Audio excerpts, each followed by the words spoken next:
The fear of being judged. It's everywhere now, a kind of quiet epidemic. You know that feeling, a knot in your stomach right before you speak, or the mental script that keeps running long after a conversation is over. It's almost universal, this shared human challenge. It can make connecting with other people feel like walking through a minefield. But there's an ancient mental operating system. It was designed to dissolve that anxiety right at the root. About 2,000 years ago, the Stoic philosopher Epictetus taught a radical idea. He said our peace of mind depends on one profound shift. It's learning to distinguish between what's within our control and what is not. Your opinions, your judgments, your intentions, those are yours to command. The thoughts of others, the outcomes of events, those are not. That's the core promise of Stoicism. It's a practical philosophy. It offers more than just insight. It offers a complete recalibration of how you move through the social world. By the end of this, you'll have a timeless framework, a way to transform social fear into grounded presence. We'll uncover how a Roman emperor used a cosmic perspective to silence his own self-doubt, and how a simple pause, a pause between a thought and your reaction, can dismantle years of nervous habit. So, what's the one social worry that feels most real to you right now? Social anxiety might not come from the situation itself. It might come from what you think you have to control inside of it. That's the Stoic filter, the first shift. It's called the dichotomy of control. Dichotomy just means a split into two parts, and this for applause. You become a participant, engaged in the moment itself. So take that one social worry, speaking up in a group or approaching someone new. Apply the filter, break it down. What's truly within your control? Maybe it's your breath before you speak, the words you choose, your willingness to be seen, and what's not, the bored look on someone's face, the interruption that cuts you off. The thought that you're being judged, just drawing that line is the first step, the liberating step. It's not about ignoring the outside world. It's about knowing where your true power begins. And where it ends. When you stop trying to command the ocean, you finally learn how to sail. There's this room inside you, a quiet room, and it's unassailable. No awkward silence can get in. No judgmental look can ever enter it. The Stoics had a name for this. They called it the hegemonikon, your ruling center. Your inner citadel, a fortress built not of stone but of your core principles. That's the second mental shift. It moves your source of confidence away from the shifting sands of external opinion, onto the solid ground of your own character. Marcus Aurelius was an emperor. He faced endless political intrigue, social pressure, and he constantly reminded himself of this retreat. He wrote in his private journal, "People will do things, they'll say things, but you can retreat into your own mind. At any moment, you can have this refuge. No place is more peaceful, less troubled than your own soul." This isn't about hiding from the world. It's about having a home base within it, a place you can return to. To remember who you are, what you stand for before you walk back out into the social fray. Cultivating this inner citadel means building a sense of worth. A worth that's independent of validation. Your value isn't determined by the number of laughs you get or the nods of agreement around a table. It's anchored in something you control. Your intention to be honest, your commitment to be kind, your curiosity to understand. When you attend a gathering with this fortified core, your goal transforms. You're no longer a performer, auditioning for approval. You become an observer, a learner, a participant. Your mission is not to be the most interesting person in the room, but to be the most genuinely interested. You go to a party not to prove your worth, but to witness the humanity in others and to offer your own. The pressure evaporates. Because the stakes have changed. The stakes are no longer about what you receive from others. They're about what you bring to them, so what's the sentence? The one that describes your unshakable core. What's the line you can whisper to yourself before you walk into a challenging room? It could be as simple as "I am here to learn," or "I act with good intent," or "I offer my attention." That sentence is the key to your inner fortress, your personal mantra of sovereignty. When you feel that familiar flutter of anxiety, you don't fight the feeling. You simply return to that sentence. You touch the wall of your citadel. You remember what is truly yours. This is how social confidence is built, not on the brittle foundation of others' opinions, but on the bedrock of your own chosen purpose. And when you carry this quiet certainty with you, the entire dynamic changes. You walk into a room and you feel eyes on you. That immediate feeling, that gut punch, the Stoics called that an impression. It's not the event itself, it's your mind's first, raw take on what's happening. And there's a space there, however small, a space between getting that impression and giving it your assent, between feeling a thought and believing it's true. That's the shift, judgment suspension, the pause before the panic sets in. Epictetus said it plainly: it's not things that upset us, but our judgments about things. An impression comes and it's up to you to decide what to do with it. You can examine it. You can say to that feeling, "Wait, let me see what you are. Let me see if you match reality." In a social setting, that impression is almost always a story. They think I'm awkward, I'm boring them. They can see how nervous I am. That story feels like a fact, but it's just a hypothesis, a guess your anxious mind is making with very little evidence. The practice is to become a scientist of your own thoughts. When that impression of being judged lands, you don't fight it. You don't try to push it down. You just label it. Here's an impression. The impression that I'm being negatively evaluated. Now, is it true? What's the actual evidence? You look for data. Is the person frowning, or are they just listening? Did the room go quiet because of me, or because the topic reached a natural lull? You challenge the automatic story by looking for other explanations, neutral ones. Maybe they're distracted by their own thoughts. Maybe they're tired. Maybe they're just pausing to consider what you said. Take a common example. You're telling a story in a group and someone glances at their phone. The immediate impression screams they're bored.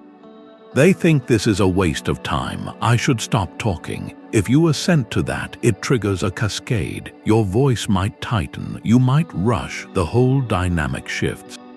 But if you practice suspension, you insert that pause. You notice the impression. Then you consider other possibilities, all equally plausible. Maybe they're checking the time for a meeting. Maybe they got a notification about their kid's school. Maybe their phone just lit up and their eyes flicked to it out of reflex. No meaning attached to your story at all. By generating these alternatives, you drain the catastrophic story of its power. You reclaim your calm. You can continue with presence because you're no longer a prisoner to an unchallenged thought. So think of a recent social moment, a conversation where you felt that spike of self-consciousness. What was the initial impression? Write it down as a simple sentence. Then next to it, write down 3 other possible, neutral explanations for what you observed. This isn't about positive thinking, it's about accurate thinking. Replacing a single, fear-based story with a range of simpler, more likely possibilities. When you do this, you're exercising a freedom. The freedom to choose your reality, rather than being chosen by your first frightened guess. This pause, this space of examination, is where social anxiety begins to dissolve, because you're no longer at the mercy of a thought. You are its curator. The third shift is the view from above. It's a perspective exercise. You shrink your personal drama down to its actual size. The Stoics did this. Marcus Aurelius practiced it constantly. He would take a mental flight, rise above the immediate scene, see the gathering not just as a room but as a speck in a city, the city as a dot on a continent, the continent as a fragment of a planet. The planet itself, a grain of sand in an unimaginable expanse. From that height, he wrote, look down, see the countless gatherings, the voyages, the conflicts. See the festivals and the mournings, the whole variety collected in one view. He saw the brief nature of every reputation, every triumph, every embarrassment. All of it, he noted, is quickly swallowed by time. This isn't about dismissing your feelings. It's about contextualizing them, recognizing that the spotlight of your social anxiety is just one small light in a galaxy of other lights. When your face flushes with embarrassment, that sensation is real, but from the cosmic view, it's a temporary event, microscopic in the long story of a human life. On a planet over 4 billion years old, so you apply this before a high-pressure event, a big presentation, a first date. The old pattern is to zoom in. Magnify every possible flaw, every potential for rejection, until it fills your entire mental screen. The Stoic exercise is to deliberately zoom out. In the minutes before, close your eyes if you can. Don't just think about the room. Visualize the building from outside. See the street, the neighborhood. See your city from a bird's eye view. All its other buildings, all the other people living their own complex lives, with their own hopes and fears. Pull back further in your mind's eye. See the curve of the earth. Hold that image for a moment. From there, ask a simple question. In this vast, ancient, and ongoing story, how much does this single interaction truly weigh? The answer isn't that it doesn't matter. It's that its weight is the weight you choose to give it.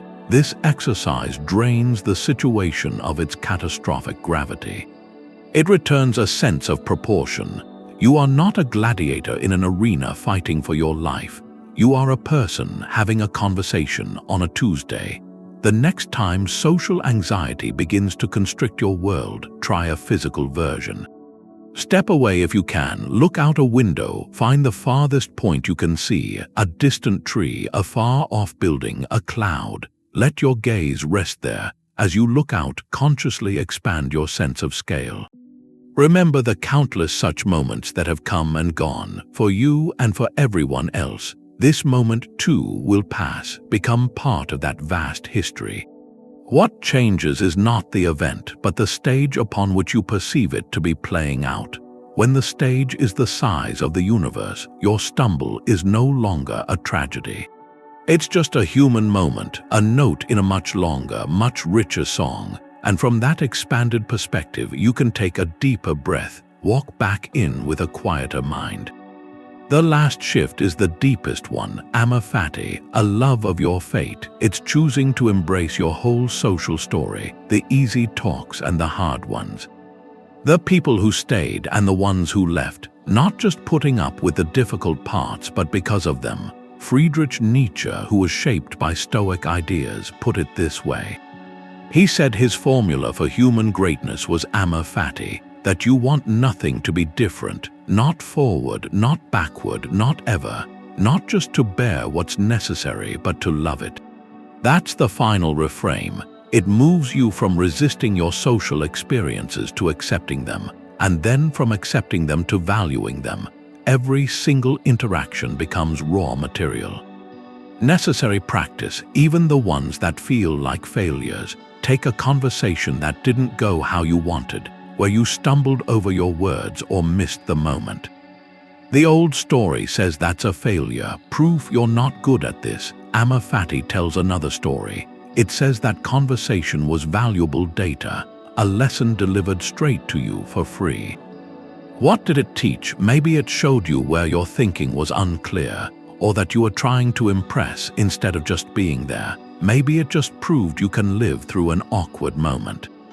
And that the world doesn't end. That's how character gets woven, not from perfect performances, but from the accumulated texture of tries and adjustments and small recoveries. The Roman Stoics lived this. Seneca wrote about accepting what life hands you. He saw it as training. He said fate guides the willing and drags the unwilling. Your social anxiety, those moments of perceived weakness, they aren't obstacles on your path. they are the path. So here's something to try. Look back at a past social mishap. One that still makes you cringe a little. Instead of replaying it with judgment, replay it with curiosity. Write down one way that experience actually served you. Did it make you more empathetic toward other people who seem nervous? Did it force you to prepare more carefully next time? Did it just thicken your skin, showing you're more resilient than you thought? That cringe is the feeling of growth trying to happen. When you can look at that old memory and find the thread of strength it wove into you, you're practicing Amor, Fati. You're loving your fate because your fate includes all of it, the smooth and the rough parts are often what give you the most traction, the most genuine shape. This is the quiet end of the journey, from trying to control what you can't, to strengthening your inner core, to examining your judgments, to seeing the bigger scale, and finally, to embracing the whole tapestry. Your social life stops being a test you might fail. It becomes an art you're constantly, compassionately making. Life isn't about trying out for popularity. It's more like a play. Your only real task is to play your part with some virtue. That's the final piece, really, the role play. It changes social anxiety. It stops being a personal review. It becomes a duty, a meaningful one. Epictetus used this. He said to remember you're an actor in a play. The director chooses the character. If the director wants you to play a poor person, play that role well. If it's a disabled person or a leader or just a private citizen, play it with excellence. Your business is to play the assigned part well. The choosing belongs to someone else. So what does that mean now in a coffee shop or an office? You stop asking, am I being liked? You start asking, am I fulfilling my role with integrity? Your roles are everywhere. You're a son or a daughter, a friend, a colleague, a neighbor, a stranger who offers a smile.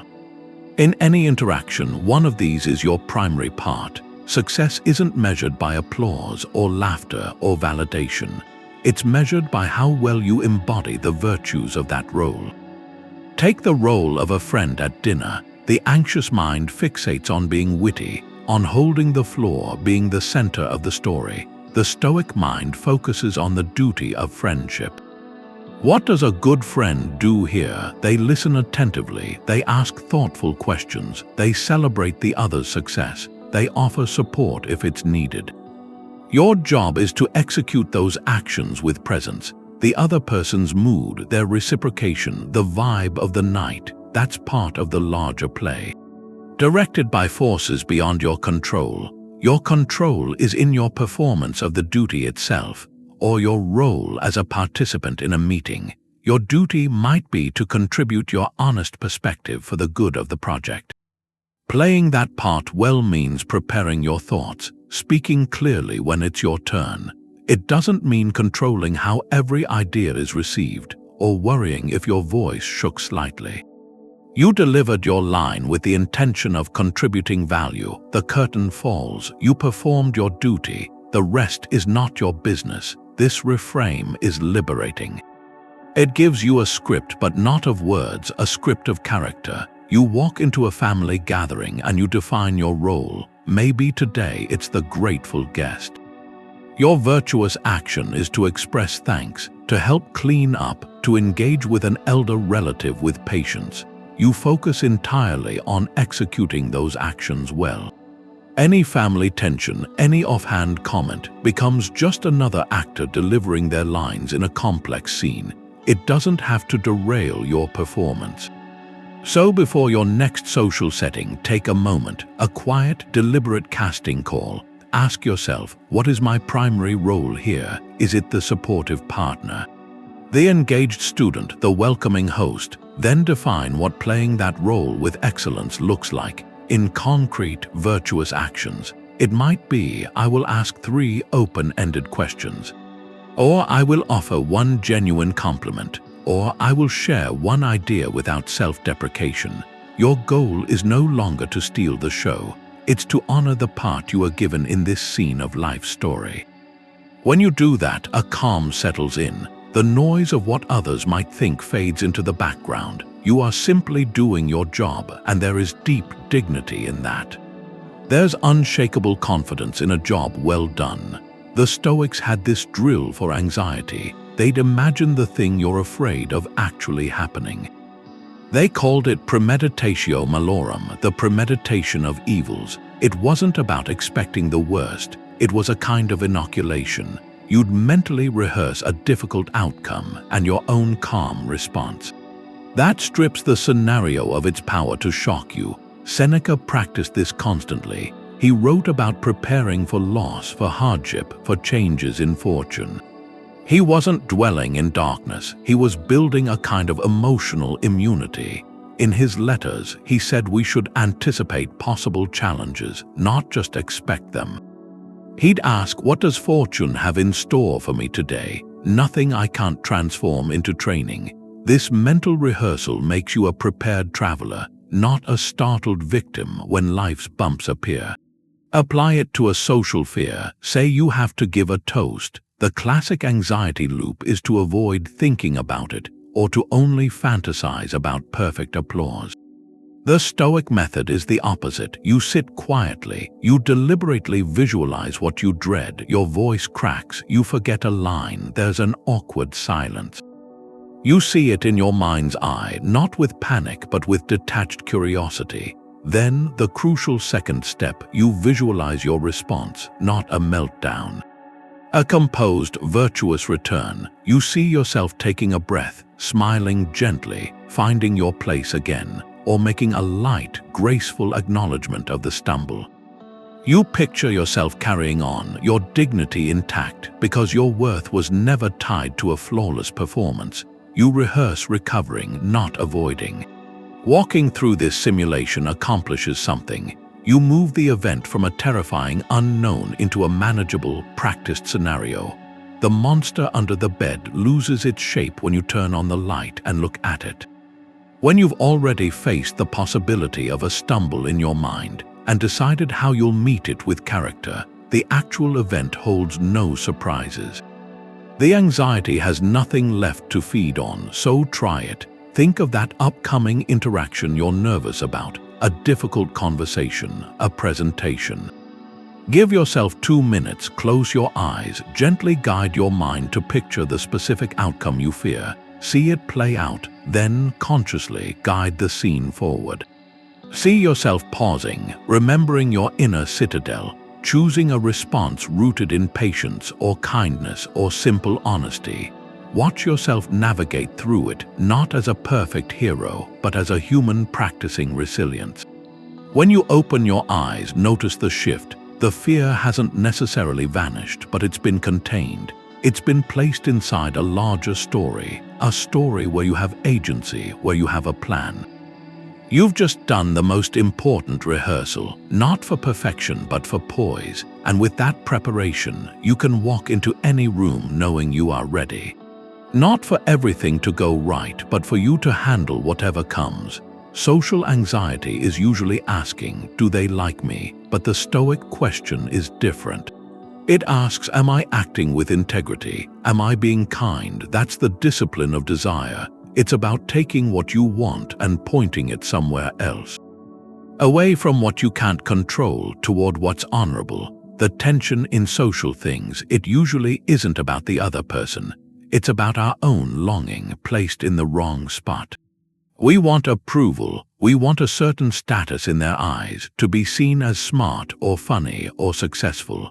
And because we can't control whether we get that, we end up living in suspense. A quiet kind of desperation. Epictetus called this the main task. He said philosophy is this: figure out what's truly yours and let go of what belongs to others. Your desire, he said, needs training. It has to aim only at what's in your power, which is to act with virtue right now. So what does that look like in a real room? Take a networking event. The old, anxious mindset goes in wanting something. Contacts, leads, validation for your professional worth. Your desire is fixed on an outcome you can't command. That puts you in a state of lack, of neediness. Every interaction becomes a transaction you might fail. The energy is off and people feel it. Now apply the Stoic shift. You go to the same event, but your desire is different. Your only intention is to act with the virtues of a good professional, to be curious, to be helpful. To listen, really listen, to offer insight if you have it. Your goal isn't to get, it's to be a person of integrity in that space. And suddenly, the pressure valve opens. You're not a salesperson hoping for a yes. You're a fellow traveler sharing the path for a few minutes. Your focus is on what you can give, your attention, your respect, not on what you hope to take. That shift is liberating. It means your success is decided the moment you walk in with that intention. The rest, the business cards, the follow-ups, the impressions, those are secondary. They're on the not up to me side of the line. You've already succeeded by aligning your desire with your own action. Or think about a smaller thing. A talk with a coworker. If your desire is for them to think you're competent, you'll be editing every sentence in your head, watching their face for approval. If your desire shifts to being clear and collaborative, your focus moves to the work itself, to the shared problem you're solving. The anxiety fades because your mind is on a task you can actually do. So here's a prompt. Identify one social desire you can consciously replace. Maybe it's the desire to be the funniest in your friend group. Replace it with the intention to be a thoughtful listener. Or the desire to never make a mistake in a meeting. Replace it with the intention to contribute one clear, honest point, the desire for a perfect first date. Replace it with the intention to be authentically present for 1 hour. When you make that swap, you're not lowering your standards, you're raising them to a place you can actually reach. You're trading a fragile hope for a solid practice. Your worth isn't dangling from the hook of someone else's opinion anymore. It's built into the action you choose, right here, right now. And from that foundation, a different confidence grows, one that doesn't ask for permission. You will die. The people you're worried about judging you, they'll die too. And that truth, it's not meant to be morbid, it's meant to set you free. It's the final deadline. The Stoics had a name for it, Memento Mori, remember you must die. It sounds stark, but the point isn't to scare you. The point is to wake you up, to shift your perspective on what matters in the time you have. Marcus Aurelius kept coming back to this. He wrote in his private journal, you could leave life right now. Let that determine what you do, what you say, what you think. He wasn't just dwelling on an end. He was clarifying a beginning. When you hold the finiteness of this day in your mind, the small anxieties lose their grip. The opinion of a stranger, the worry over a clumsy remark, the fear of an awkward silence against the backdrop of a single, precious life, these things shrink. They become what they are, passing weather in a vast sky. This creates a pressing urgency. It asks a simple question. Is this how you want to spend your irreplaceable hours? Censoring yourself, rehearsing imaginary criticisms, holding back your curiosity or your kindness because someone might not approve. The deadline of mortality isn't a threat. It's a filter. It helps you separate what's meaningful from what's just noise. In a social setting, it cuts through the performance. If this conversation were among your last, would you waste it trying to seem impressive? Or would you say the genuine thing, ask the real question, offer the compliment you've been holding back? There's a practical way to bring this from philosophy into your pocket.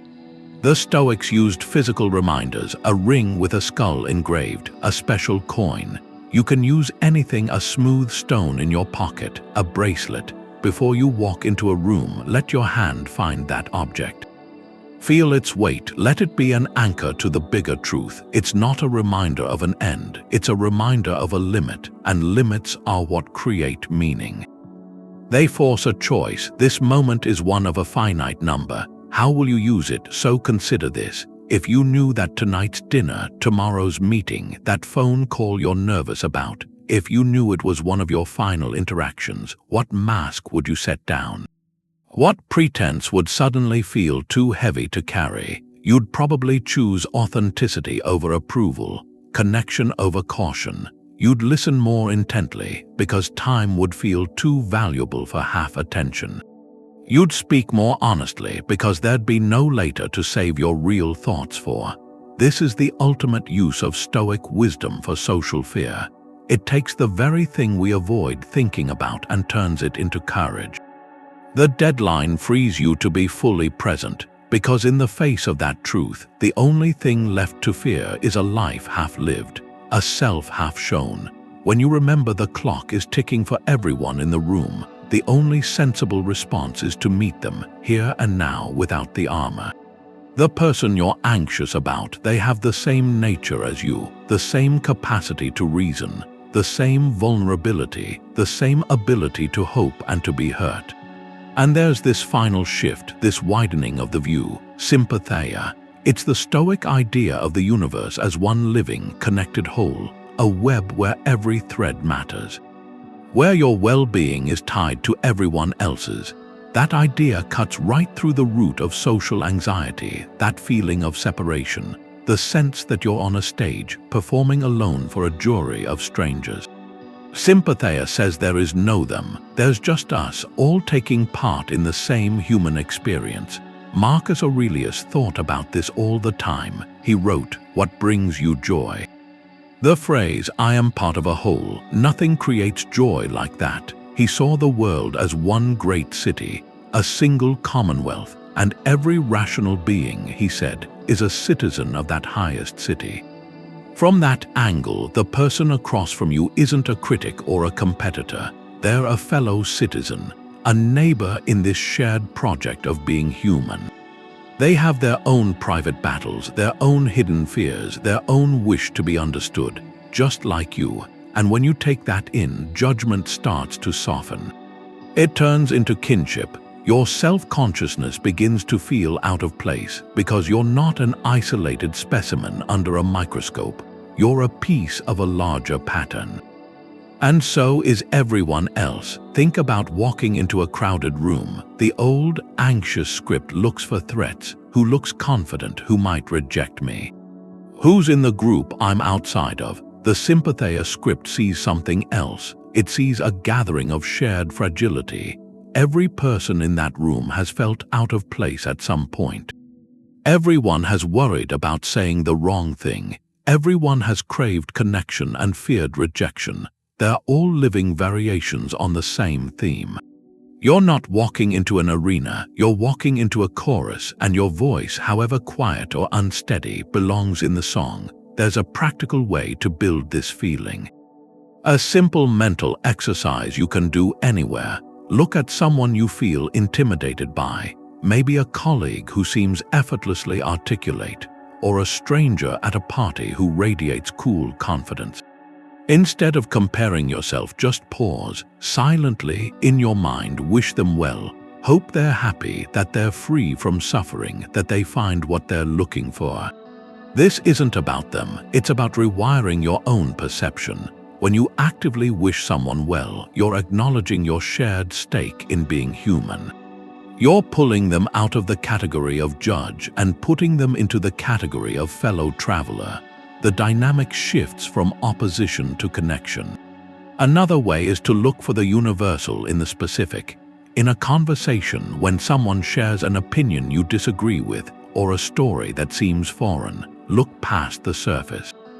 Look for the common human need underneath, the need to be heard, the need to feel significant, the need to belong. When you listen for that, the content becomes less important than the connection being offered.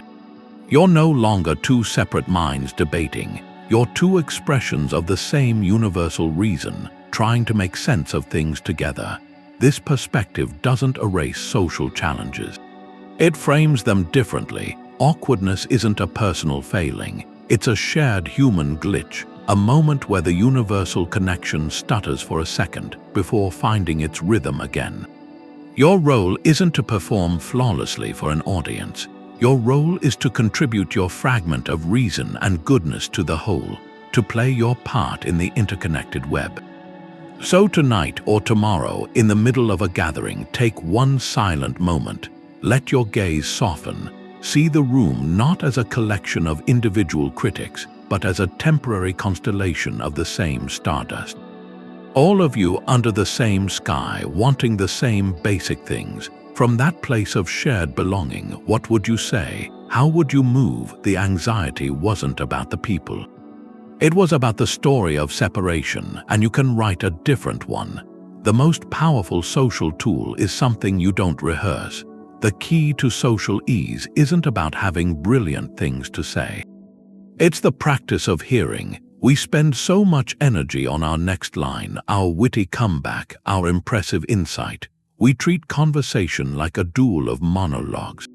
And the anxiety lives in that space between their last word and your planned response. Stoicism reframes listening. It's not a passive pause, it's an active virtue. A deliberate exercise in placing your focus entirely outside yourself. This is the art of silence, and it's an application of the dichotomy of control. You can't control the other person's thoughts, their opinions, their story, but you have absolute command over where you direct your attention. You can choose to give it fully to them.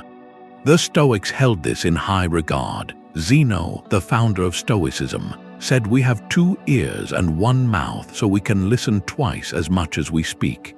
It was a physical reminder of a philosophical priority. Seneca echoed this. He wrote about measured speech. He observed that while many speak, few actually converse. Real conversation requires the discipline to receive before you transmit. It requires quieting the internal noise, the commentary, the judgment, the rehearsal to make space for the person in front of you. This isn't just good manners.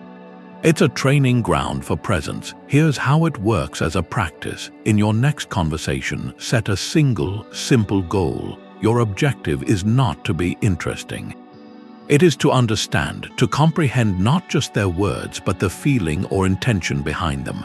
Let go of planning your response. Make a rule for yourself. You cannot formulate your reply until you have fully heard and acknowledged their point. This shifts your entire center of gravity. You're no longer the anxious performer at the center of your own story. You become the curious explorer of someone else's. Your mind is occupied with a task, listening rather than with the fear of how you're being perceived. The self-conscious chatter simply has no room to run. Try this in a low-stakes setting first, with a coworker describing their weekend or a family member sharing a small story. Your job is to listen with the intent to summarize. When they finish or at a natural pause, offer a simple reflection.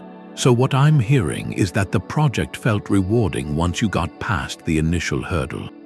Or it sounds like that visit meant a lot to you. You're not analyzing or advising. You're simply holding up a mirror to show you received their signal. Notice what happens. The pressure to be clever evaporates. The other person almost always feels deeply heard, which builds connection effortlessly, and you remain anchored in the concrete, manageable task of focused attention. Your social anxiety dissipates because you've given your mind a virtuous job to do, one that is entirely within your power. So for your next interaction, enter with this sole mission. Before you offer a single word of your own, seek to summarize the other person's core point or emotion. Make that your measure of success, not the laughter you generate, not the impression you leave, but the accuracy of your understanding. This practice transforms conversation from a source of anxiety into a flow of shared humanity. You are practicing Sympatheia in real time, weaving your thread of attention into their thread of experience. And in that silent, focused space of listening, you might just find the quietest form of confidence there is. The Stoics didn't avoid discomfort, they would seek it out. Small doses, deliberate ones, to prove to themselves they could handle it. That's voluntary discomfort. It's not punishment, it's about building resilience. Social resilience through controlled exposure. You place yourself in a minor challenge, something manageable, to show your own mind that you're stronger than the fear. It's like a vaccine for anxiety. You introduce a tiny, safe piece of the virus, so your system learns to respond with calm, not panic. Musonius Rufus taught this. A Stoic teacher, he told his students to practice with less, to wear simpler clothes sometimes, to eat plainer food, to sleep on a harder bed. He said it was to train the soul. To be content under any circumstance, to realize your well-being isn't held hostage, not by external conditions. If you can be calm when you're slightly cold, or when your meal is humble, you build a core of confidence. That confidence doesn't shatter, not when a social situation feels awkward. Cato did this, the Roman statesman. He would walk through the forum in an outdated, simple tunic. Deliberately drawing odd looks, he was proving a point to himself that his worth was untouched by the opinions his appearance might generate. That translates to our social world. Social anxiety is like a muscle that only knows one response, to tense up. Voluntary discomfort is the gentle stretching. Repeated stretching that increases its flexibility. You design your own exposure therapy. You choose a tiny social challenge, something just outside your comfort zone. Not terrifying, the goal isn't a perfect outcome. The goal is to survive it, to prove to yourself the thing you feared is endurable, that you can walk through the discomfort and come out the other side, intact. So a modern version, what does that look like? A small, intentional act where the primary gain is the training itself. It could be asking a clarifying question in a meeting, even if your voice shakes. It could be wearing an outfit you love, but fear might draw a second glance. It could be making a brief phone call instead of sending a text. It could be holding eye contact for 1 second longer than feels automatic. The act itself is almost irrelevant. The power is in the voluntary choice. You are not a victim of circumstance. You are the architect of your own training. This week, choose one. Just one tiny, voluntary social discomfort. Commit to it, write it down. It should be so small that failing is almost impossible. The success condition is not the reaction you get. The success condition is you doing it. You walking into that minor, self-created challenge with a clear intention of practicing resilience. When you do, pay attention to what happens afterward. Not in the room, inside you, there's often a quiet surge, a surge of capability, a subtle rewriting of the story that says you must avoid unease. You prove to yourself in a concrete way that you can handle more than you thought, and each time you do, the walls of your comfort zone expand just a little. The world feels less like a minefield and more like a training ground. Social anxiety is about the future. What are they going to think? And it's about the past. I always mess that up. The Stoic shift pulls you out of both. It puts you here, now, in the present moment, which is the only place your life is actually happening. The past is just a memory. The future is a projection, but your power, your ability to act with any virtue, that only exists in this one point, right now. Worrying about a conversation that hasn't happened or replaying one that's over, that's suffering in your imagination. You're causing yourself pain over something that isn't real or isn't real anymore. The Stoic goal is to put your whole attention into the current moment, into whatever you're doing. Marcus Aurelius wrote about this. He said, confine yourself to the present.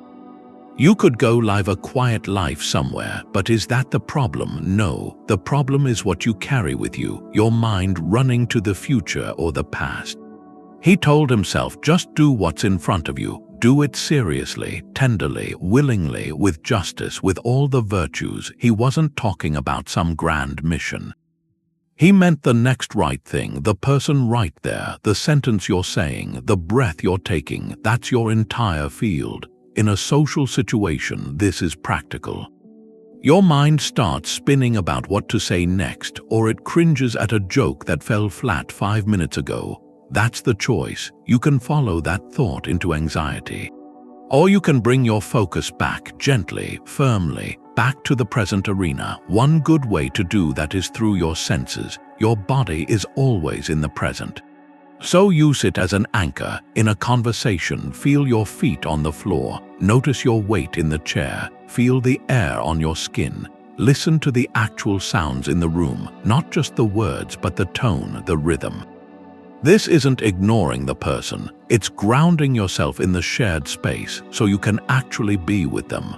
When you're anchored in a physical feeling, your mind can't also be in some future catastrophe. It's a simple trick. It works because it's true. You are here, not there. Try it. In your next conversation, when you feel that pull into worry, pick one sensory anchor. The feel of your cup in your hand, the texture of the table under your fingers, the sound of your own breath for one cycle. Give that sensation your full attention for a few seconds. It's a reset button. It brings you back to the only time and place where you can actually do anything, where you can choose to be kind, to listen. The past conversation where you stumbled is gone. The future event you dread isn't here. All you have is this moment, and in this moment you are okay. You are breathing, you are capable. The goal isn't to never have a wandering thought. The goal is to notice when you've wandered and to practice coming back.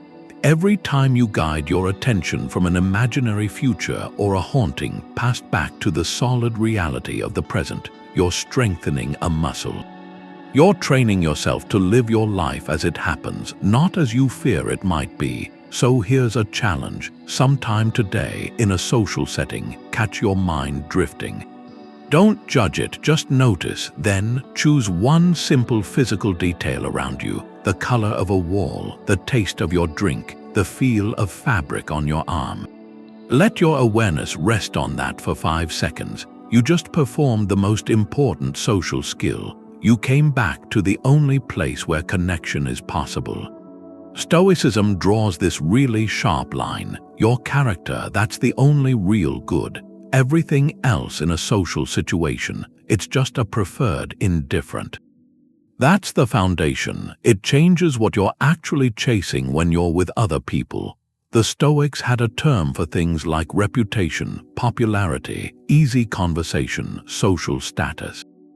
They called them indifferents, not because they don't matter, but because they don't define your moral worth. They don't define whether you can have a good life. You can have a life of deep virtue, of real inner peace without any of them, and you can have all of them and be miserable, be corrupt. They're preferred in this sense, all else equal. You'd rather have a pleasant chat than an argument.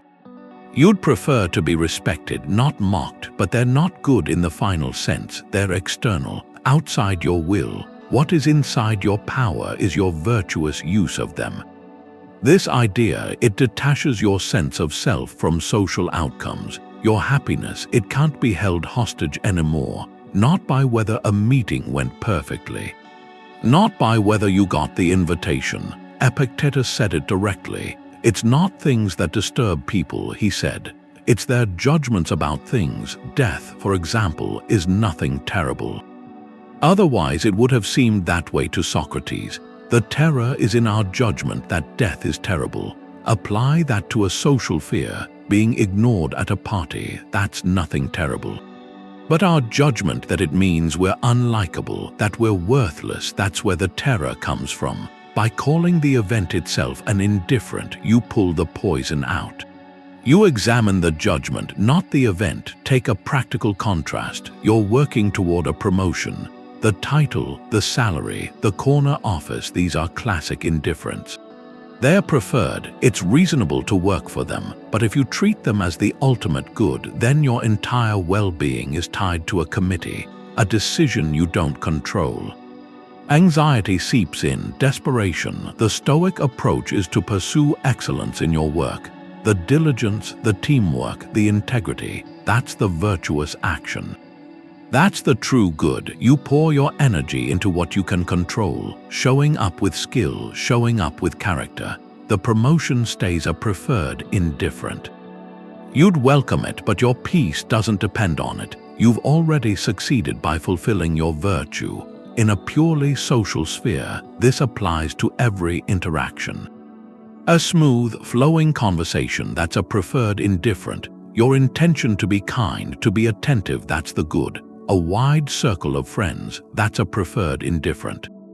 Your loyalty, your authenticity within the relationships you already have, that's the good. Laughter, approval, these are preferred. Indifference, your willingness to be genuine, even if it leads to a moment of quiet, that's the good. So here's a prompt. Pause for a moment. List 3 social indifferents you often treat as absolute necessities. Maybe it's always having a witty reply, or being included in every plan, or never being the one who asks a stupid question. Write them down. Now, consciously reframe each one, not as a requirement for your worth, but as something preferred but not required. See them for what they are: external ornaments, nice to have, but not the structure of the building. The structure is your character. When you make this list, you're drawing a new map. You're clarifying what you're truly responsible for and what you're merely hoping for. And in that space between hope and responsibility, anxiety loses its grip. In a moment of social panic, you don't ask what you should do. You ask what the ideal wise person would do. The Stoics had a name for that perfect model. They called it the sage. The sage is the compass. It's not a realistic destination. It's a fixed point of reference, a true north for your character. When you're lost in social anxiety, you look to that North Star. You can't reach it. That doesn't matter. What matters is the direction it gives you. In Stoic teaching, the sage is imperturbable, not because they feel nothing, because their judgments are aligned with nature, with reason. They see events for what they are. They don't add layers of catastrophic story. In a room full of potential judgment, the sage wouldn't see a tribunal. They'd see a gathering of fellow humans. Their goal wouldn't be to impress. It would be to contribute something of value, to listen, to learn, to offer kindness if the moment called for it. Their inner peace is unshakable, because it's built on correct judgment, not on the shifting approval of others. Seneca wrote about this. He said the wise person is full of joy, serene, and undisturbed. Not lifted up by prosperity, not cast down by adversity. They view every external condition as material for their own virtue. So how do you use this? You don't try to become a sage overnight. You use the sage as a mirror, a template. In a challenging moment, you pause, you create a tiny space, and in that space you ask the question, how would a person of perfect courage and rationality handle this? The answer that comes up is almost always simpler, calmer, more dignified than your initial anxious impulse. It points you toward virtue, not toward safety. Make it practical. Imagine you're about to walk into a party where you know very few people. The old script is a frantic scramble. What will I say? Who will I talk to? What if I'm just standing alone? Now, invoke the sage as a companion. Picture a figure like Marcus Aurelius walking calmly beside you. Not as a historical relic, as an embodiment of that ideal calm. What is their intention upon entering? It's not to be the life of the party, it's to observe.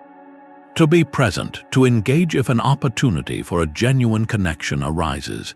Their worth is intact before they even cross the threshold. So yours can be too. Your job is not to mimic them perfectly. It's to let their imagined composure guide your next single action. Maybe that action is to take 3 deep breaths at the door, or to make eye contact and offer a small, genuine smile to the first person you see. The sage provides the direction. You take the step. Here's a reflective prompt.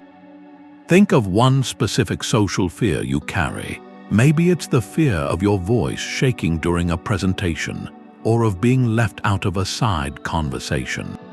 Now describe in one single, clear sentence how your inner sage would handle that moment, not with a magic trick to make the fear vanish, with a virtuous response.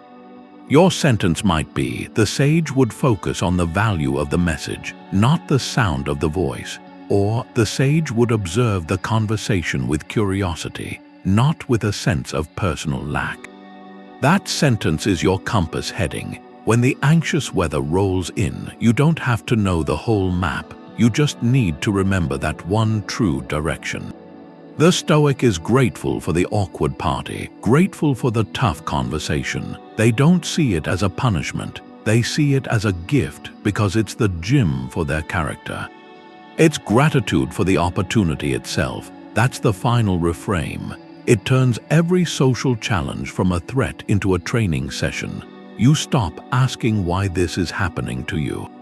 You start saying, this is happening for me, for my growth. Marcus Aurelius began his days with this. He would rise and tell himself, today you will meet with interference. With ingratitude, with arrogance, he didn't dread it. He prepared for it, but more than that, he saw a reason for thanks. He wrote that these things are no defect in the people who show them. They're natural, and encountering them is like a blacksmith finding his iron, or a trainer finding a worthy opponent. The obstacle becomes the very material you need. Without it, your virtues, patience, understanding, courage, they'd have nothing to work against. They'd remain untested, like muscles never used, so you apply this to the social world. That person who talks over you in a meeting, that's not an insult, that's your weight for the day. It's the specific resistance you need to practice composed assertiveness. The party where you feel invisible, that's not a judgment on your worth. It's the quiet mat where you practice self-contained calm, the difficult family member whose comments always sting. They are not your problem, they are your most consistent, if unwilling, personal trainer. In the art of setting boundaries with grace, the gratitude is for the chance to use your tools. To see your philosophy in action. It's one thing to read about patience in a book, it's another to have your patience tested by a long-winded, frustrating conversation. In that moment, you have a choice. You can resent the person for being your test, or you can thank them silently for providing it, for giving you the live fire exercise your character needs to grow strong. Try this in a small way. The next time you're in a chat that feels tedious or frustrating, pause internally. Instead of wishing it would end, shift your focus. Look at the person speaking and in your mind direct a simple thought toward them. Thank you. Thank you for this chance to practice patience. Thank you for this moment to practice listening past my own irritation. This isn't about them, it's about you reclaiming the narrative. You are no longer a victim of a boring conversation. You are an athlete using the resistance of the moment to build a more resilient mind. This practice dissolves resentment. It replaces the energy of complaint with the energy of preparation. You walk into any room knowing that whatever happens, it serves your purpose. A smooth, easy interaction is a chance to practice kindness and joy. A difficult, awkward one is a chance to practice courage and equanimity. There is no losing scenario. Only different equipment in the gym. So before your next potentially anxious social engagement, take 5 seconds. As you approach the door or dial the number or walk into the room, offer this silent phrase to the universe, to the situation itself. Thank you for this practice. Frame it as a gift you are about to receive, the gift of a chance to be who you choose to be under real-world conditions. When you do, you carry not a shield of anxiety, but an attitude of readiness. You are grateful for the weights because you know what they are for. Your mind can produce a thought that feels like an order. I'm going to embarrass myself. Everyone can see how nervous I am, and it arrives with such force it feels like a fact, like a prediction. But here's the shift. You are not actually the thought. You are the awareness that notices the thought. That's cognitive distance. It's a skill from Stoic practice for creating space. Space between you and the mental weather passing through. Think of it this way. Your mind generates, I am going to embarrass myself, the way a cloud generates rain. You are not the rain, you're not even the cloud, you are the sky. The vast, clear sky where the cloud forms and moves and eventually dissipates. The sky doesn't get wet. It just holds the weather. That's metacognitive awareness, observing your own thinking from a slight remove. It's the foundational skill, the one that makes the pause possible. Without it, you're instantly hijacked by the initial impression, convinced it's reality. With it, you get a moment of choice. Epictetus spoke to this directly. He said, you are not your impression, you are the master of it. Don't be swept away by the vividness of that initial feeling. Instead, say to it, wait. Let me see what you are, what you represent. You are the one who gets to examine the thought, not the one consumed by it. This isn't about suppressing the thought or fighting it. That just gives it more energy. It's about changing your relationship to it, from being the thought to being the observer of the thought. The practical tool is simple labeling. When an anxious social narrative comes up, you gently name it. You don't argue with it, you don't believe it, you just note its presence. Ah, there's the "they are bored with me" story again. Hello, old friend, the "I don't belong here" prediction. I see you thought about being judged. By attaching this label, you're doing two powerful things. First, you're acknowledging the thought as a mental event, not as a truth. Second, you're creating that critical inch of separation. You're stepping back from being inside the story to being the person reading the story. The thought loses its command authority. It becomes a sentence on a page, not a directive you have to obey. Try this today. In any social moment where you feel that familiar spike, practice the phrase. Internally, say to yourself, I am having the thought that I am awkward. I am having the thought that this is going badly. That small linguistic shift from I am awkward to I am having the thought that I am awkward creates an entire world of space. It places the thought out in front of you as an object, something you can look at and then decide whether to pick it up or leave it on the shelf. This is how you stop being a prisoner to your mind's first frightened draft. You become its editor, and with that gentle power of observation, the storm of social anxiety begins to quiet, not because the thoughts stop coming, but because you've learned to sit with them in the quiet sky of your own awareness and watch them pass. Everyone in that room has said something foolish. They've felt out of place. They've feared judgment.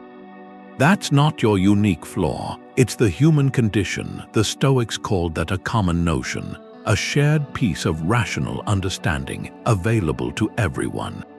A universal truth you can access if you pause and reason. And one of the most powerful of these common notions is human imperfection. No one gets through life without a social misstep. A moment of awkwardness, a regretful word. When you internalize that, the illusion starts to dissolve. The illusion that you are uniquely deficient. You're not a flawed specimen under a microscope. You are a participant in a universal, shared experience. Seneca wrote about this. He observed we are all faulty, that none of us should be too harsh in condemning the faults of others. He pointed out that to live among people is to live among error. It's the baseline, not the exception. This perspective isn't meant to lower standards. It's meant to correct a perceptual error. Your anxiety often comes from a belief, the belief that you are the only one making mistakes, while everyone else operates with a smooth, effortless grace. That belief is a trick of the mind, a trick that isolates you. The Stoic remedy is to replace that isolating story with the common notion, to remind yourself with the clarity of reason that the person who seems so confident, the one who appears to navigate the room with ease, they too have their catalogue of private stumbles, their own memories that make them cringe in the quiet of the night. There's a practical exercise for this, to bring it from concept to felt experience. The next time you are in a social gathering, take a quiet moment. Let your gaze travel slowly around the room. As you look at each person, silently acknowledge this truth. That person has felt profound insecurity. That one has told a joke that fell completely flat. That one over there has been ghosted or rejected or left out. That couple laughing has had arguments where they said the exact wrong thing. You are not looking for evidence of their pain. You are simply affirming a rational fact. Every single mind in this space carries its own hidden library, a library of social anxieties and regrets. You are in a room full of fellow travelers, all of whom have gotten lost on this same road. This does more than just make you feel less alone. It actively changes the energy you bring. When you see others through this lens of shared fallibility, judgment softens. And when you believe others see you through this same lens, the pressure to be perfect evaporates. You realize you are not being scrutinized for tiny flaws. Because everyone is too preoccupied with managing their own, the social arena transforms from a performance hall into a support group for the imperfect.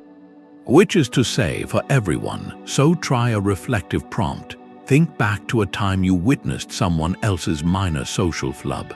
Maybe a colleague stumbled over a word in a presentation. A friend spilled a drink at a dinner. A stranger tripped on a step. How much did that moment truly matter to you an hour later, a day later? Did it change your fundamental opinion of them?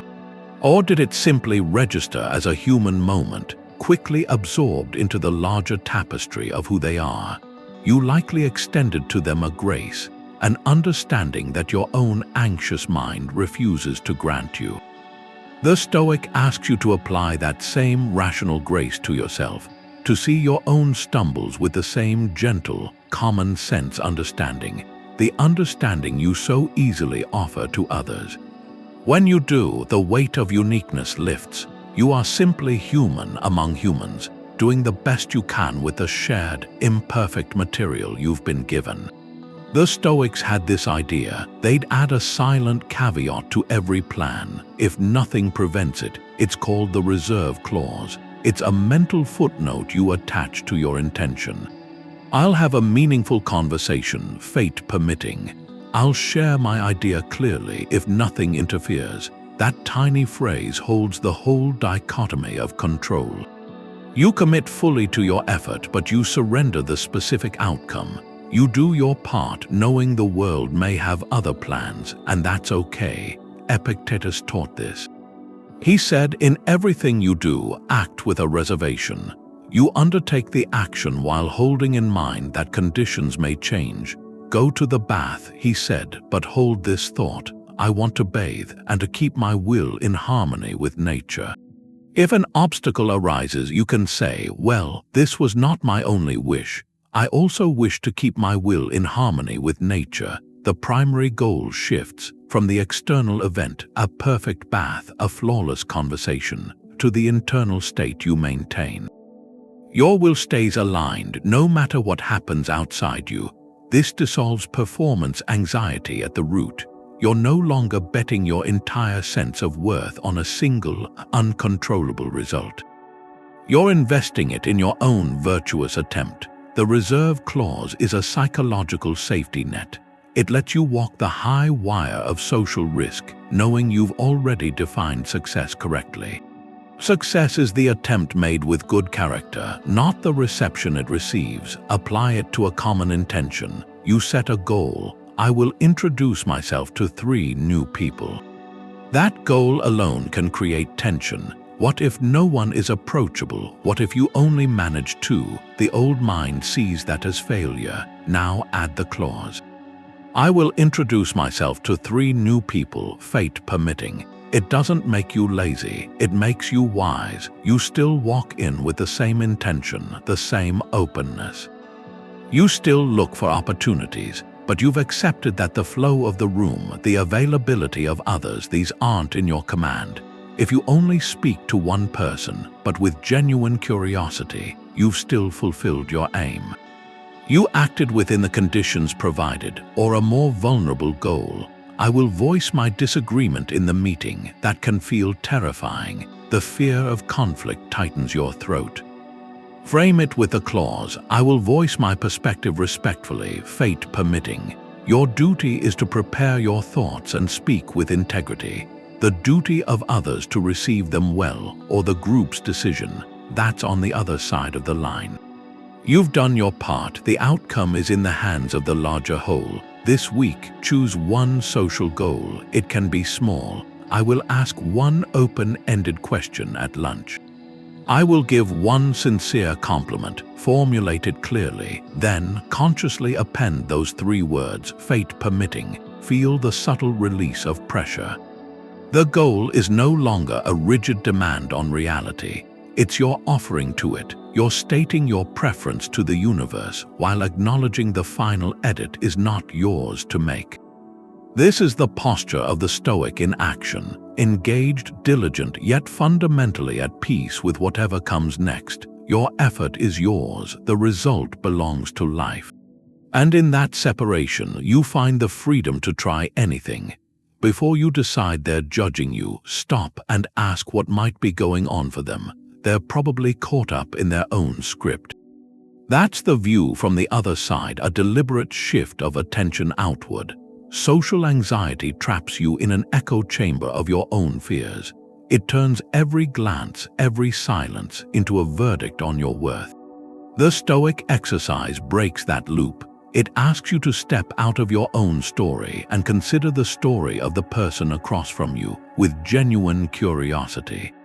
This practice comes from the Stoic virtue of justice. They define justice not just as fairness, but as the act of seeing others clearly, understanding their nature. To judge another fairly, you have to first seek to understand their perspective, and when you do, the monolithic figure of your judge often dissolves. It becomes a fellow human carrying their own invisible weight. The mechanism is simple but profound. Your mind, when it's anxious, defaults to an egocentric bias.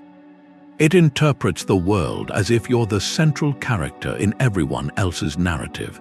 That person who glanced away while you were speaking, they must be bored by you. That quiet colleague, they must think you're not worth engaging. The bias assumes you're the primary subject of their thoughts, but the Stoic asks, is that the most reasonable explanation? Is it even likely? Consider the sheer volume of concerns in any other person's mind. They have a job, a family, a health worry, a creative project, a regret from yesterday, a plan for tonight. Your conversation with them is a small island in that vast private ocean.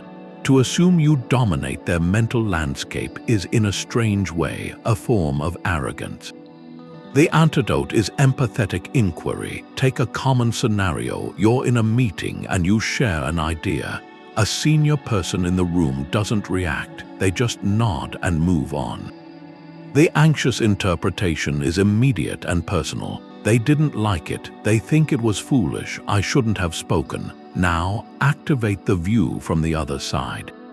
Generate 3 possible, neutral reasons for that reaction that have nothing to do with you. First, they might be managing a personal stressor completely unrelated to work, a sick child, a financial concern, and their focus is divided. Second, they might be processing the idea itself, thinking through its implications, and their neutral face is just a thinking face. Third, they might be conserving their energy for a later part of the agenda they know will be contentious. Suddenly, that single nod is no longer a verdict. It's a data point with multiple, more probable explanations. Your fear, which depended on the first catastrophic story, simply has nowhere to stand. This isn't about making excuses for others. It's about correcting a perceptual error, practicing justice in real time. Marcus Aurelius constantly reminded himself of the hidden interiors of others. When someone irritates you, remember they are doing what seems right to them according to their own lights. They're acting from their own reasoning, their own pressures, their own history. Your job isn't to take their behavior as a personal attack, but to understand it as a symptom of their own reality. This understanding doesn't obligate you to tolerate poor treatment. It just frees you from the secondary suffering of assuming it's all about you. It allows you to respond from a place of clarity, not reactive fear. So here's a practical application for your next interaction.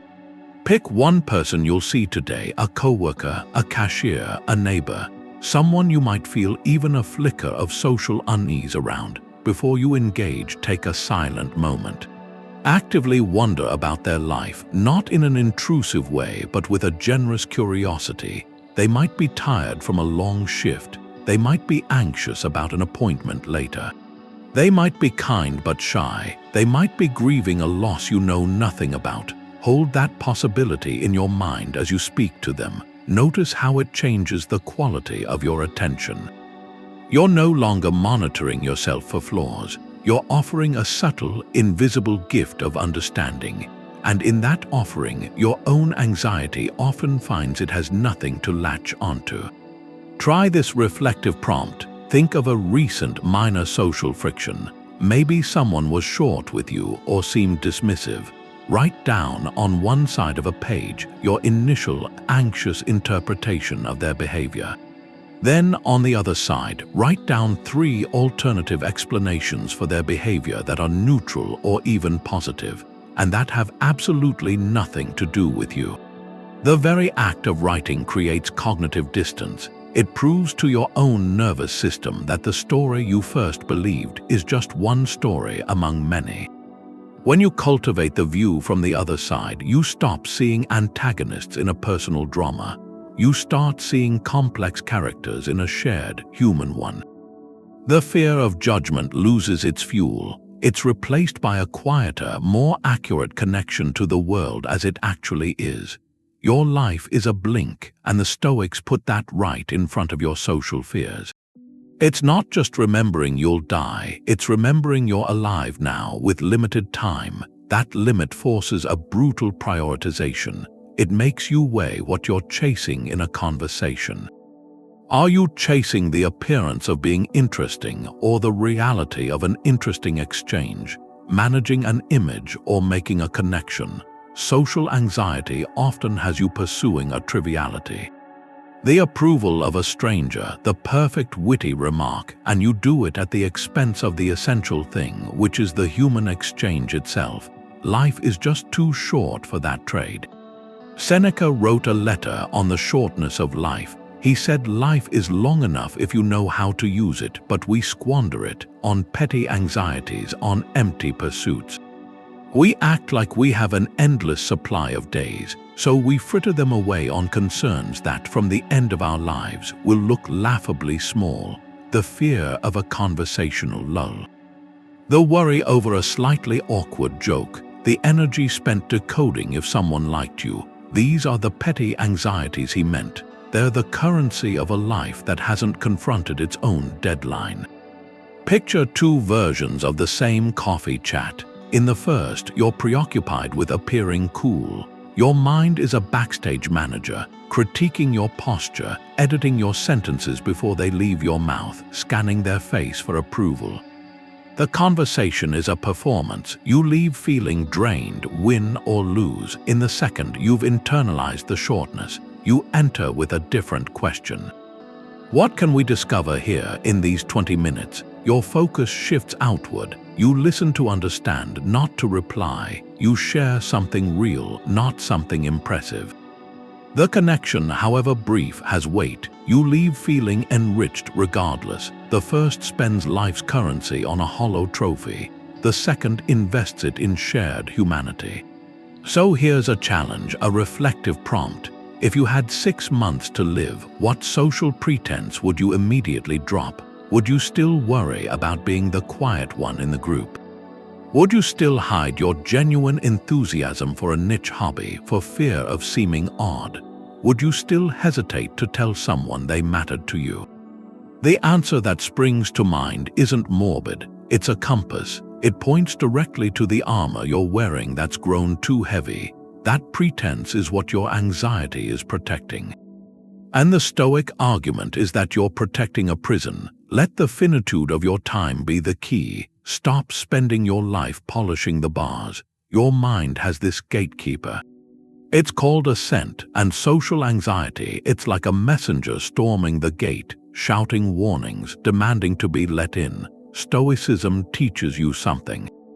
Before you lift the latch, you ask for its credentials. That's the discipline of assent. It's the most precise use of the pause. It's not about stopping thoughts. It's about actively choosing which ones you'll agree with, which ones you allow to shape your reality. Epictetus gave the clearest manual. He said impressions come constantly. They're like messengers arriving at the gate. Your job as gatekeeper is to examine the message, to say to every impression, wait, let me see what you are. Where you come from, show me your proof. That's the ultimate source of peace, because your peace isn't disturbed by the messenger at the gate.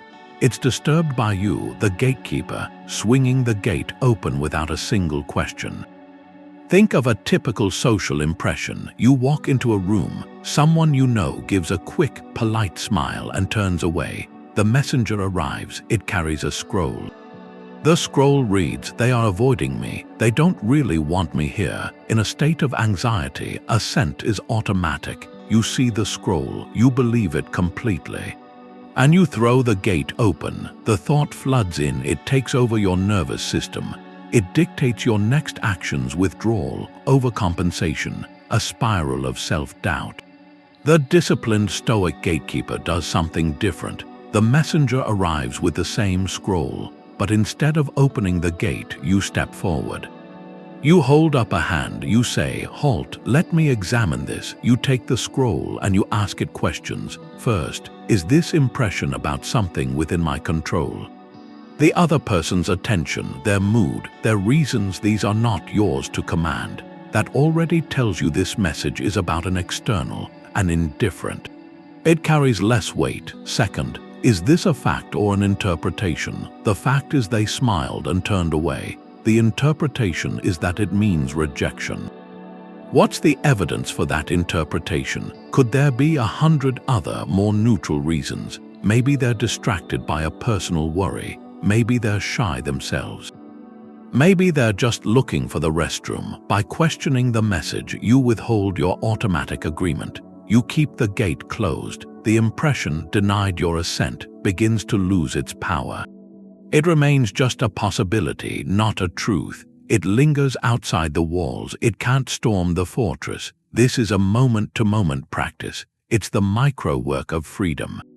Every time you feel that familiar social pang, the thought that you said something stupid, the fear you're being judged, you have a split second to engage the gatekeeper. To ask, is this a fact or is this my story? Is this within my sphere or outside of it? So here's a practical drill for today. Identify one automatic negative social thought that visits you often. It might be, "I always clam up in groups," or "people think I'm awkward." For one full day, your only job is to practice withholding your assent from that single thought. When it arrives, don't fight it, don't argue. Simply acknowledge its presence at the gate. Say to yourself, "Ah, there is the thought again, the thought that I am awkward.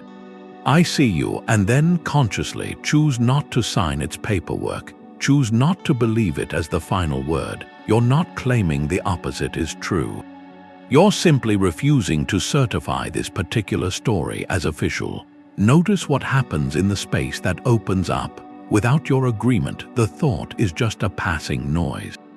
It might knock, but it can't move in and rearrange your furniture. This is how you guard the only thing that is truly yours, your faculty of choice, your power to say yes or no to the storms that try to define you. A simple kindness in conversation, it's not just being nice, it's aligning with the rational order of the universe. That's the Stoic idea of living in accordance with nature. Not nature as in trees and rivers, but the nature of the cosmos, the underlying intelligence, the web of cause and effect, the principle of growth and connection that governs everything. The Stoics saw the universe as a single, living, rational being, and your mind, your capacity for reason, is a fragment of that universal mind. So when you act with reason and virtue, you're not just following a personal rulebook. You're playing your note in harmony with a cosmic symphony. You're fulfilling the purpose for which your fragment was given. Marcus Aurelius kept returning to this. He wrote that what brings no benefit to the hive brings no benefit to the bee. He saw the world as one great city, a shared commonwealth of all rational beings. And your citizenship in that highest city comes with a duty, the duty to act in a way that benefits the whole, to do what your own nature requires, and your nature as a human is to be rational and social. So every social interaction is a chance to exercise that nature, to contribute your thread of reason and connection to the universal fabric, and that reframes everything. That difficult small talk at a family gathering, it's no longer just a tedious chore. It's an opportunity to practice the universal virtue of sociability.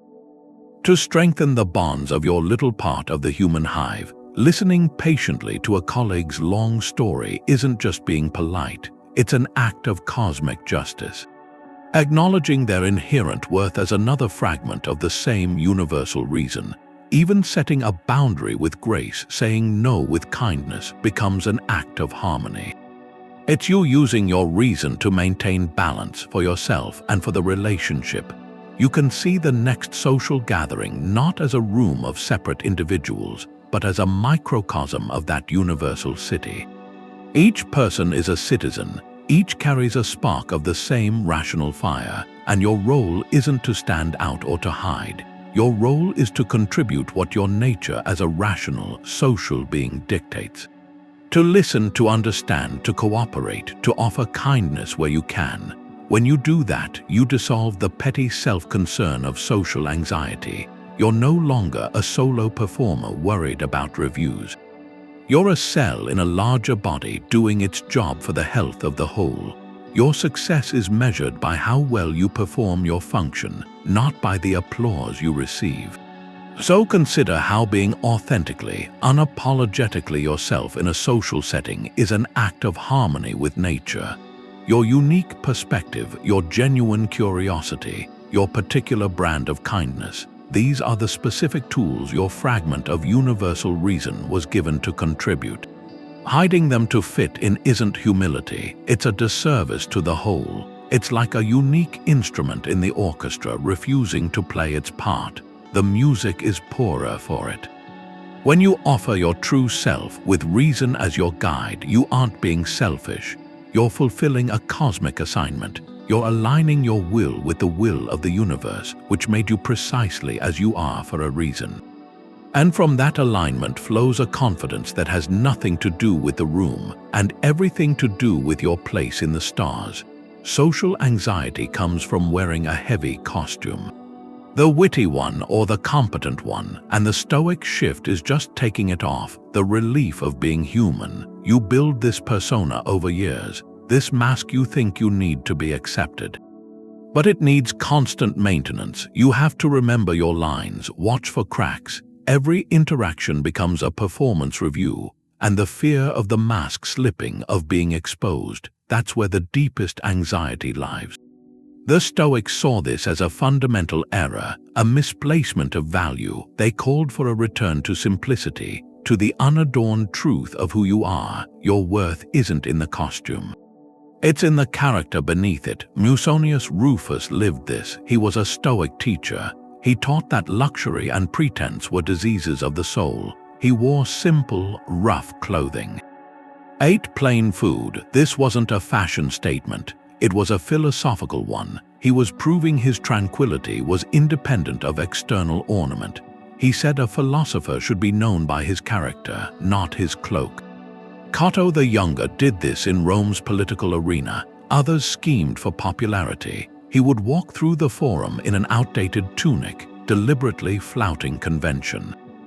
He wasn't trying to be difficult. He was showing his authority came from within, from his integrity, not from dressing for approval. This external simplicity mirrored an internal one. A refusal to complicate the self with layers of pretense. Think about the social personas you might carry, the life of the party character who's secretly drained. The ultra-competent professional afraid of being seen as uncertain. The agreeable people pleaser who never voices a contrary thought. Each one is a role you've learned. A script you perform, and each one comes with a tax. That tax is a constant, low-grade fear of being found out. The Stoic invitation is to default, to return to your basic, reasoned nature. To present not a curated highlight reel, but the simple work in progress you actually are. This doesn't mean becoming a blank slate. It means leading with your substance, not your silhouette. Here's an experiment. Choose one low-stakes social event this week, a casual dinner or a coffee meet-up. Go with one private intention. Your goal isn't to entertain or impress.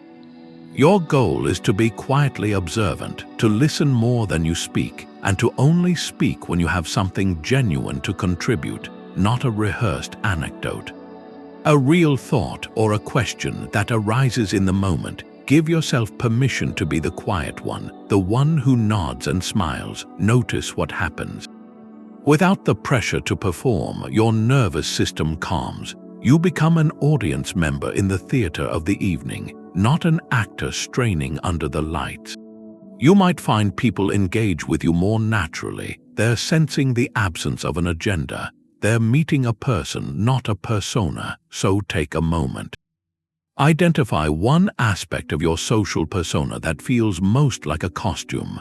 Maybe it's the pressure to always have an answer, the need to fill every silence. The habit of self-deprecation, write it down, then, for one interaction, experiment with setting that specific piece aside. If your persona is the fixer, just listen without offering a solution. If it's the entertainer, be an appreciative audience for someone else. This isn't about becoming someone new. It's about discovering who you are when you stop trying so hard to be someone else. The simplicity on the other side of that effort, it isn't boring. It's the most solid ground you've ever stood on. The day ends, the room gets quiet. That's when you do the evening review. It's the Stoics' most practical ritual, not a replay of your social failures, a calm debrief. They ended each day with a simple audit. Where did I let a social impression control me? Where did I act with virtue anyway, despite the fear? This turns anxious rumination into a structured loop. Your goal isn't to judge yourself, it's to understand your own mind. To prepare it for tomorrow, Seneca did this every night. He wrote about his routine. When the light was out, he'd go over his entire day. He'd ask himself, what bad habit did you cure today? What fault did you resist? In what part are you better? He wasn't looking for sins to punish. He was looking for progress to note, for missteps to correct. He called it a daily court held in his own mind, with himself as the gentle examiner and the willing student. You apply this to social anxiety. Take one conversation from your day. It could be a brief chat, a meeting, a difficult exchange. Sit with it for 3 minutes. Ask 3 questions in this order. First, what was my core intention going in? Was it to connect, to learn, to contribute, or was it secretly to be liked or to avoid judgment? Just identifying this shifts your focus to what you can control, your aim. Second, did my words and actions align with that intention? This isn't about whether you were smooth or funny. It's about whether you listened when you meant to listen. Whether you spoke with honesty when you had something to say, whether you offered kindness when the moment called for it. Celebrate the alignment you find. Note the misalignment without drama. My intention was to be present, but I spent the whole time rehearsing my next point. That's data, not damnation. Third, and this is crucial, what external reaction did I spend mental energy worrying about that in the end did not matter? Did I fear a look of boredom that never came? Did I agonize over a silence that was just a natural pause? This question exposes the gap between the story your anxiety told and the reality that actually unfolded. It shows you where you assigned value to an indifferent, where you let a messenger's scroll frighten you before you even read it. This 3-question review converts the raw material of your social day into refined wisdom. It moves you from feeling like a passive character in a stressful story to being the author, calmly editing the draft. The fear of messing up loses its sting. Because a misstep is no longer an indictment. It's just the most recent lesson delivered to your door. So tonight, before sleep, try it. Give yourself 3 quiet minutes. Pick one social moment. Walk through those questions with gentle curiosity. Where was my intention? Where did my action follow it? What phantom fear did I waste energy on? You are not grading your performance. You are gathering intelligence for the only campaign that matters, the one to reclaim your own mind. And with that intelligence, tomorrow's conversations will feel less like a trial, more like the next page in your own ongoing education. A single party isn't your legacy. Your legacy is the character you build over thousands of moments, most of which you'll forget. That's the long view. The Stoics saw life not as separate performances, but as one continuous project, and the project is you. Your character is the block of marble. Every day, every interaction is a stroke of the chisel. Some strokes are careful, others feel clumsy, but the final sculpture isn't judged by one mark. It's revealed by the cumulative work of a lifetime. That perspective dissolves the panic around one social event. That awkward conversation, that moment you wish you could redo. It's just one brushstroke on a vast canvas. It matters, but it doesn't define the whole painting. Your focus shifts from perfecting the stroke to the integrity of the artist, to the steady hand you're trying to cultivate over decades. Marcus Aurelius reflected on this. He reminded himself his life was the material given to him, like wax or clay. His job was to shape it with care. He wrote, "You are a little soul carrying a corpse," as the saying goes. But his point wasn't morbid. It was about focus. The body, the external events are the material. The soul, your reason, your will, is the artist. The quality of the art depends entirely on how you use your tools on the material you're given. A difficult person isn't an obstacle to your piece. They are a specific type of grain in the wood you've been tasked to carve. Learning to work with that grain, not against it, is what builds skill. What builds character? Think about the contrast. The anxious mind lives in the microscope. It examines one interaction under a blinding light, searching for every flaw. Every stumble feels like a crack in the foundation. The Stoic mind uses the telescope. It pulls back to see the whole arc of a life. From that distance, a social misstep looks like what it is, a tiny, necessary part of the learning curve. A necessary part of the sculpture taking shape. You aren't failing at a party. You are practicing for a life of virtue, and practice, by its nature, involves repetition, adjustment, and occasional mistakes. So apply this long view to a common worry. You have a dinner party tonight. The old script spends the day in catastrophic rehearsal. What will I say? What if I'm boring? The long view script asks a different question. What kind of person do I want to be at that table? Do I want to be the person so self-absorbed with their own performance they miss the chance to connect? Or do I want to be the person who shows up with a commitment to kindness, to curiosity, to generosity of spirit? Your goal isn't to have the perfect evening. Your goal is to make one more deposit into the bank account of your character, to act tonight in a way that makes you a slightly more courageous, a slightly more present human being. The evening itself will pass, the growth remains. This reframe turns social life from a high-wire act into a training ground. You stop asking, "Did I impress them tonight?" You start asking, "Did I act with virtue tonight?" The first question ties your worth to a fleeting, uncontrollable result. The second ties it to a choice that was entirely yours. A choice that builds the person you are becoming. Here's a reflective prompt. Project yourself forward 1 year. Look back at the person you are today. What one social quality do you want to have unmistakably strengthened through your daily, weekly practice? Is it calmness in the face of perceived judgment?